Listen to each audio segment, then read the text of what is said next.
आज की कहानी है बीरबल की खिचड़ी। अकबर ने कड़कड़ाती सर्दियों के मौसम में एक दिन ऐलान किया कि अगर कोई व्यक्ति पूरी रात भर पानी के अंदर छाती तक डूबकर खड़ा रह पाएगा तो उसे 1000 मोहरों का इनाम दिया जाएगा। इस चुनौती को पार करना काफ़ी कठिन था, पर फिर एक गरीब ब्राह्मण अपनी बेटी के विवाह के लिए धन जोड़ने की खातिर तैयार हो गया। जैसे तैसे करके उसने कांपते ठिठुरते रात निकाल ली और सुबह बादशाह अकबर से अपना अर्जित इनाम मांगा। अकबर ने पूछा कि तुम इतनी सर्द रात में पानी के अंदर कैसे खड़े रह पाए। ब्राह्मण ने कहा कि मैं दूर आपके किले के झरोखे पर जल रहे दिए पर चिंतन करके खड़ा रहा और यह सोच रहा था कि वह मेरे पास ही है। इस तरह रात बीत गई। अकबर ने यह सुनकर तुरंत इनाम देने से मना कर दिया और यह तर्क दिया कि उस दिए की गर्मी से तुम पानी में रात भर खड़े रह सके, इसलिए तुम इनाम के हकदार नहीं।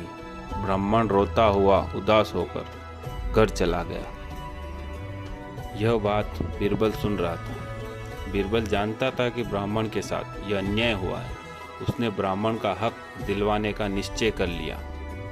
अगले दिन अकबर को वन में शिकार खेलने चले गए। अगले दिन अकबर और बीरबल वन में शिकार खेलने चले गए। दोपहर में बीरबल ने तिपाई लगाई और आग जलाकर खिचड़ी पकाने लगा।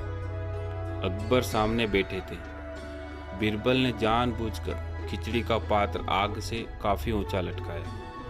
अकबर देखकर बोल पड़े कि अरे मूर्ख, इतनी ऊपर बंदी हांडी को तपन कैसे मिलेगी।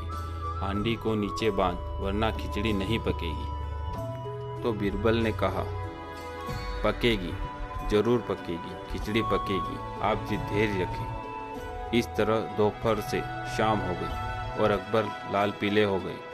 गुस्से में बोले, बीरबल तू मेरा मजाक उड़ा रहा है। तुझे समझ नहीं आता, इतनी दूर तक आंच नहीं पहुंचेगी, हांडी नीचे लगा। तब बीरबल ने कहा कि अगर इतनी सी दूरी से अग्नि खिचड़ी नहीं पका सकती तो उस ब्राह्मण को आपके किले के झरोखे पर जल रहे दिए से ऊर्जा कैसे प्राप्त हुई होगी। यह सुनकर फौरन अपनी गलती समझ जाते हैं और अगले दिन ब्राह्मण को बुलाकर उसे 1000 मोहरे दे देते हैं और भरे दरबार में गलती बताने के बीरबल के इस तरीके की प्रशंसा करते हैं। इससे हमें यह सीख मिलती है कि कभी किसी के साथ अन्याय नहीं करना चाहिए।